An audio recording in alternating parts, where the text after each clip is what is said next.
WWDC is just around the corner, and today we're talking about all the Macs that could get announced, ranked from most likely to don't hold your breath.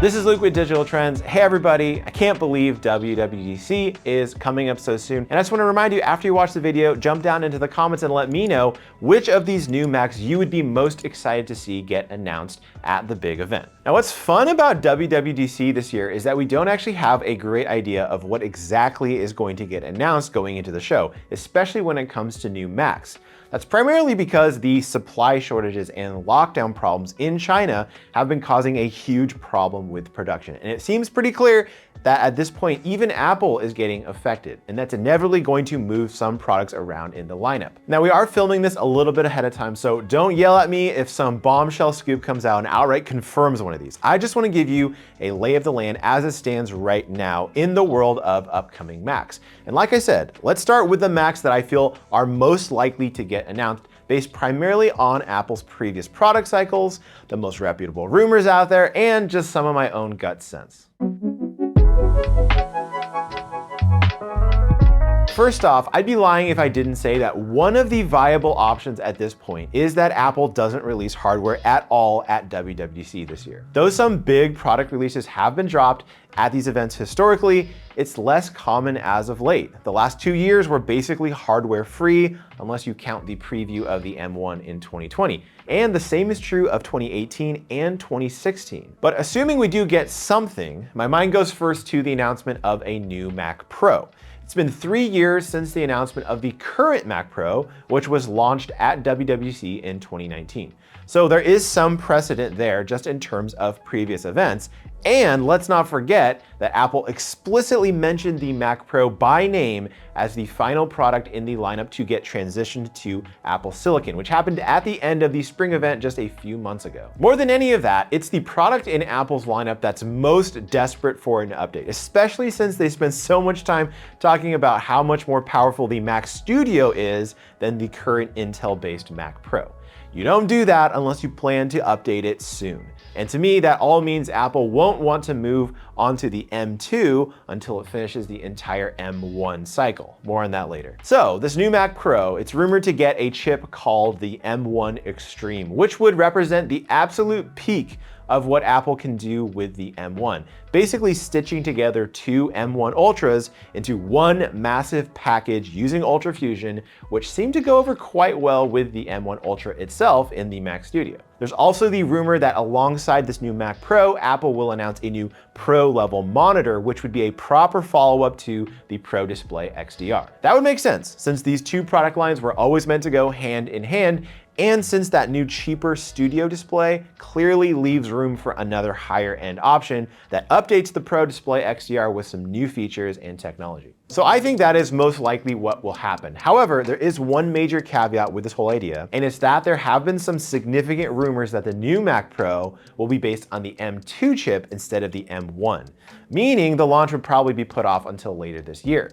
To me, that doesn't line up with what Apple has both implied and done in the past, but that's the major argument against the Mac Pro making a showing at WWDC this year. So if we don't get a new Mac Pro at all, that takes us on a different trajectory, one that is highly rumored, and that would be the announcement of the M2 chip alongside two new MacBooks, which would be another version of the 13-inch MacBook Pro and the one we're all hoping for, a completely redesigned MacBook Air. The 13-inch MacBook Pro is rumored to look nearly identical to the current model, which has looked the same since 2016. The only change that could happen here is the removal of the Touch Bar, which I think we'd all be happy about. The redesigned MacBook Air, though, is where things get really exciting. We've had a lot of leaks about this new design over the past 9 months or so, and it's supposed to be a much slimmer chassis that comes in multiple colors to match the 24-inch iMac.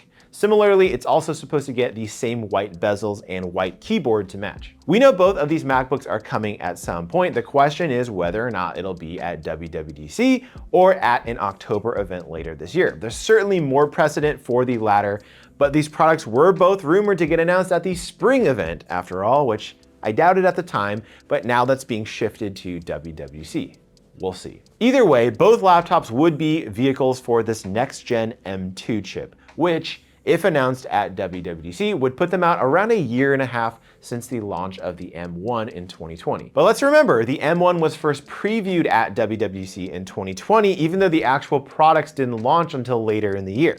Apple could be doing a similar thing here with the M2, but I just don't think they need that kind of runway for developers this time. So I'm not sure that makes a lot of sense.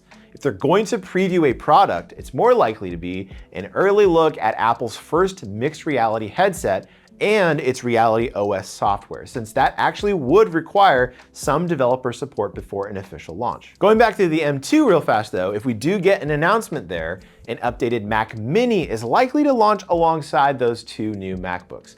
That would be a lot of new hardware for a show that is primarily supposed to be about software. And now for the long shots. The Macs we know are waiting in the wings, but will likely get their time in the spotlight at a future event.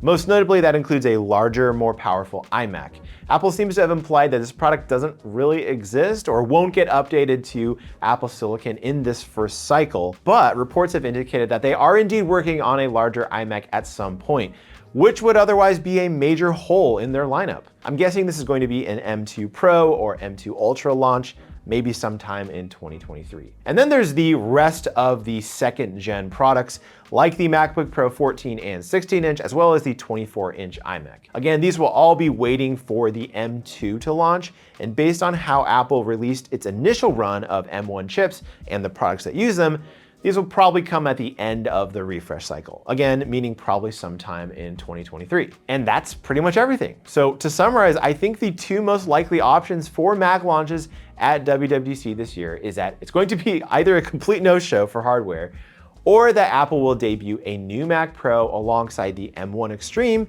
and possibly a new Pro Display XDR. There is a chance for an M2 preview or a launch of the M2 alongside those new MacBooks and the Mac Mini, but just don't get too excited for any of that. Because remember, WWDC is primarily about software, and occasionally Apple actually likes to stick to that. Hey, thanks for checking out this video. If you liked what you saw, go ahead and give us a like. That helps us out a ton. And make sure to subscribe to the channel for more tech videos coming soon.